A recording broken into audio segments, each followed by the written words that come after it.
आजा आजा रे, अरे चल आजा आजा रे।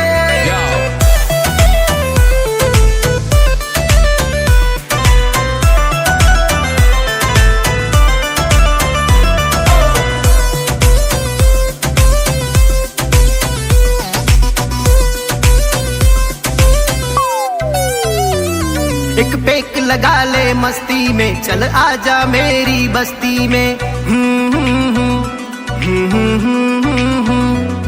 एक पेक लगा ले मस्ती में, चल आजा मेरी बस्ती में। मस्त मगर हो जाएगा तू भूल के गम में सारे, भूल के गम में सारे। चल आजा आजा रे, चल आजा आजा रे, चल आजा आजा रे, चल आजा आजा रे।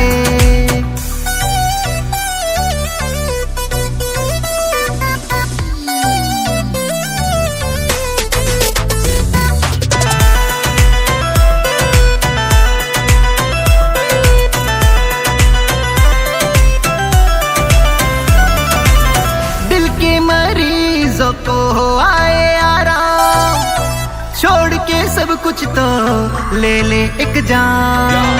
गम को मिटाने का करता है काम, फिर एक बात दिल को आए आराम। एक ठिकाना इस दुनिया में जो है गम के मारे, जो है गम के मारे। चल आजा आजा रे, चल आजा आजा रे, चल आजा आजा रे, चल आजा आजा रे।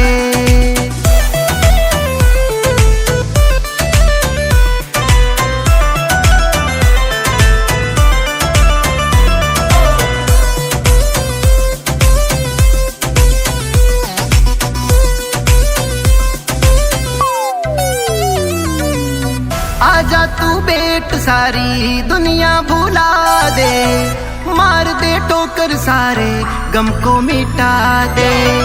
नाम से उसके तो एक जाम उठा दे, जिसने रुलाया उसको हंस के दिखा दे। राहुल सिंह मुरली को जीना है अब उसके बिना रे, अब उसके बिना रे। चल आजा आजा रे, चल आजा आजा रे, चल आजा आजा रे, चल आजा आजा रे। एक पेक लगा ले मस्ती में, चल आजा मेरी बस्ती में। मस्त मगर हो जाएगा तू भूल के गम में सारे, भूल के गम में सारे। चल आजा आजा रे, चल आजा आजा रे, चल आजा आजा रे,